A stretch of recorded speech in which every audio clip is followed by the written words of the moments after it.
Hey, it's your buddy Peace and Harmony with you here today. We are zooming in and we are focusing in on a very important topic, and that is how to overcome the powerlessness that you feel after you have been entrenched, ensnared, or really another emphatic word, enslaved by a narcissist. One very important or very frequent comment, I would say one of the most common inputs or comments that I receive from others who have been in relationships with a narcissist is without a doubt that they felt that they had to work for them. Basically, that within the narcissist relationship, that everything was going along great if you were working for them. In other words, doing exactly whatever they wanted, doing what you were told. You were told to scratch their back. You were told to massage their feet. You were told to smile. You were told to dress a certain way.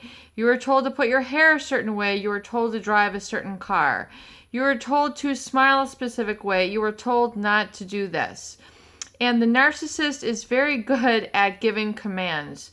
They are very good at keeping you captive and ensnared, literally like a ball and chain. And the very heaviness, weightiness, the blocking and feeling of being stifled, which basically means to not feel like you can be yourself, express yourself, be at home in your own body, otherwise feeling depersonalized, or really what others have really frequently given the exact same experience is that you feel like you have to work for them. Or I had another viewer who felt like basically she was enslaved to this person, which is a horrific feeling.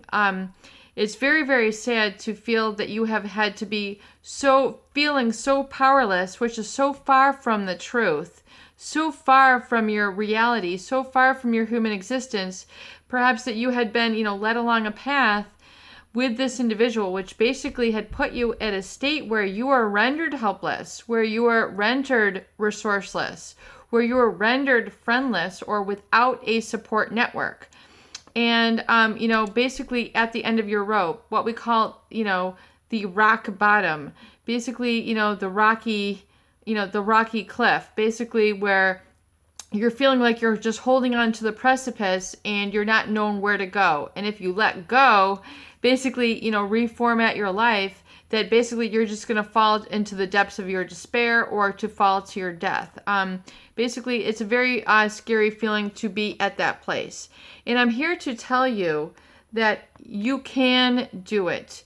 You can get your thoughts together and emerge into a more productive, self-affirming relationship with yourself and with life and with others. And this feeling of having to work for them, realize that this is how they would have it. This is how the narcissist likes to have things work out. They're going to make you feel guilty, that they're the ones who are doing all the work and that you're selfish and that you're wrong for wanting to quote unquote have a life, have feelings, have what you're asking for. You're spoiled, you're selfish, you're wrong, you're in the wrong place.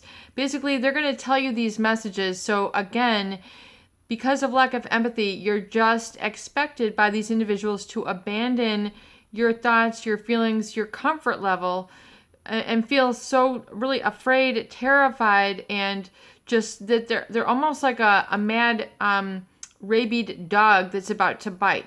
Basically that if they bite, you're just going to get their poison, their rabies inside of you, and you feel like, you will do anything. So you will just basically, shut up. You will basically not speak up. You will not cry out. You will not confront them because you don't want that narcissistic rage, which the narcissist, when they get upset, when they are triggered, they launch into a rage. And a rage is not something that you want to invite into your life. So you don't want to confront them. You want to come within and realize that the game now is an inner game. You don't want to continue to play a game with the narcissist. You want to really, like in the Game of Life by Florence Scovel Shinn. She has a wonderful book called The Game of Life and How to Play It. It's about yay thick, and she really talks about the importance of self-talk, self-affirmations, and being able to tune into the inner voice. And one of the most disempowering commands that someone can give you is you can't. Someone tells you you can't, basically that's it. The opportunity is over. There's no solution. They've basically just given you a wall, what we call a psychological block. And this is not, the mind wants to satisfy itself. So the mind loves to have opportunity and challenges. That's just how the mind works. The mind is very responsive to commands. So the mind will give you what it is you tell it to do and what it is you focus on. So and this takes a while to reprime it. There is something called priming the mind.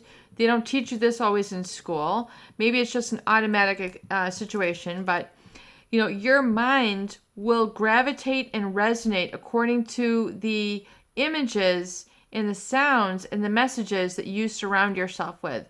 So that's why I talk about how important it is to have affirmations around you. Not only that you recite to yourself, but that you recite out loud with your verbalization, your voice. My voice doesn't sound good. My voice quivers. My voice shakes. I've never done this before. Okay, great. I've heard it all.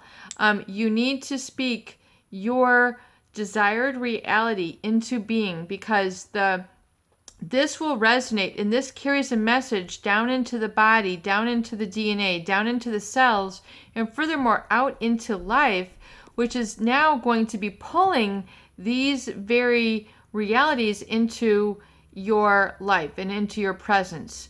So when I talk about commands and I talk about reprogramming the mind, and we talk about, that inner game, realize that now the game has to be within you. And you now have to say, okay, this is so important to me, and I want this so bad that I'm going to give all of my energy and devotion and commitment to this.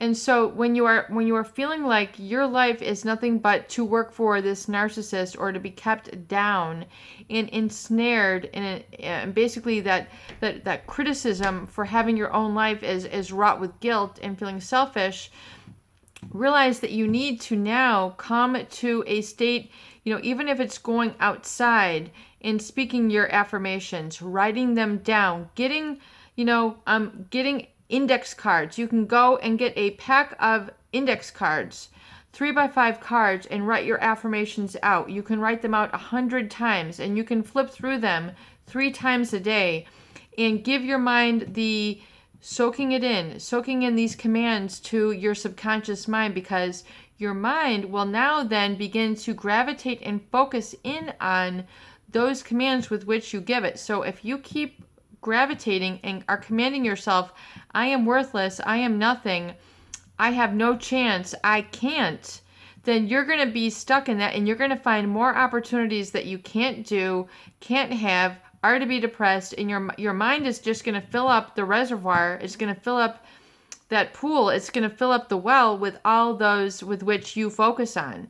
So that's why it's so important for you to focus on the affirmations with which you want to be, do, have, and become, and surround yourself with images of this, and then furthermore emphasize the I can and the I am.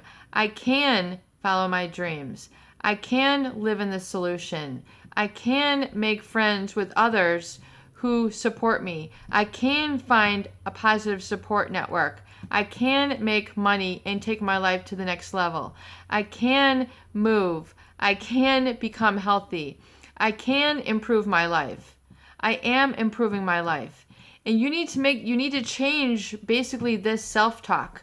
There are several books written about this. What to say when you talk to yourself. That's the title to one of the books I have in my collection. I've been studying personal development and psychology for decades.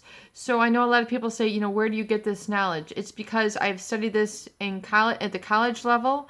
I've studied this into the master's level. I've studied this, through a library of reading and through extensive experience with the population.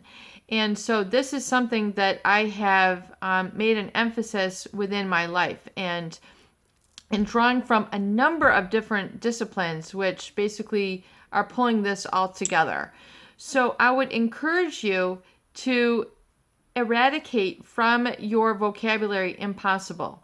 I would encourage you to eradicate from your statements, I can't. I would encourage you to include now the statements I can and I am. And furthermore, following it up with solutions. And if you don't have a support network, then you need to get into a support network. Codependents Anonymous, Alcoholics Anonymous, Gamblers Anonymous, Codependents Anonymous.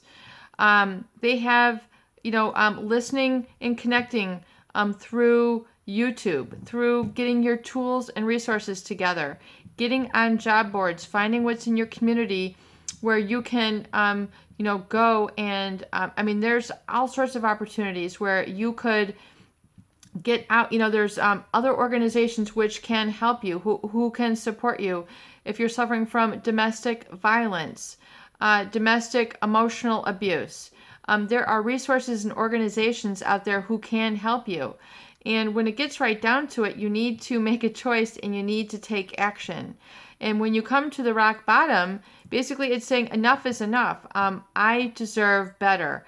I am going to get better. I'm going to make it. I am going to make it no matter what it takes. And if it means contacting some social services agencies in your area, which can help those people who, might need a place to live, who might need a place to go. You can find those opportunities and build it as a stepping stone. There are organizations which have, within different, especially oftentimes if you seek the counsel of a spiritual coach or a spiritual mentor at your church, at other charity organizations in your area, you're going to have to do some searching on the internet. There, where you can help the disadvantaged, and there is housing available for you. There is meals available for you. There is work available for you. You can start out by, pouring coffee. You can start out by, whatever it is, serving meals. There are ways for you to go and seek work. There is a solution. There is a way out. And I'm telling you this because it's so very important that you cherish your life, and you cherish your time, and you cherish the voice which is calling out from within you. Surround yourself with positive stories. The stories of some of the most prolific people who have surmounted huge obstacles and challenges in their life, had very difficult upbringing, and came from complete poverty, yet surmounted these challenges. There are so many stories for here to me even enumerate. I would like you to find these for yourself because I want you to become empowered in that tool of researching for yourself. And if that has brought you to this channel, then I commend you, and much love to you who are on this journey. But I encourage you to focus on the solution and live the solution. Focus on the I can. Focus on the I am. Focus on your free will. There's a very interesting technique. I think it was brought up by Stuart Wilde, whose teacher and mentor gave him an exercise to teach and instruct on his free will. And he instructed him to go out, and walk 12 steps, front and back across his yard. And just to do this very step in activity, when he was commanded, it showed his free will. It shows that you have free will. So if I were to say, stand up right now and go outside and walk 12 steps one way and 12 steps back, you've just exercised your free will. You can then basically extend it to 24 steps, 36 steps, 48 steps, 100 steps, 200 steps. You get my drift. You have free will. Yes, you can. You can connect. There are organizations and people who are out there waiting for you, who are there to assist you. And I don't want to make this into just like, the crisis line, but what I'm trying to encourage you is that yes, you can. And get some of that courage, or get a little bit of that spark. Get that fire going within that lets you know that you can, and not just to the point where you freak out and, make mistakes. There's always going to be mistakes, but you can get empowered. The voice in the game now, rather than making it a game that you play with this individual, create the game within. Become aware of your self-talk and focus in on the solutions, the visions, the priming that you want to be, do, have, and become, and watch how the solution begins to come into your lap. You just have to believe. You have to trust. It's Peace and Harmony with you here today. I hope these videos do help. Please share and please subscribe for more great tools, videos, discussion, and support.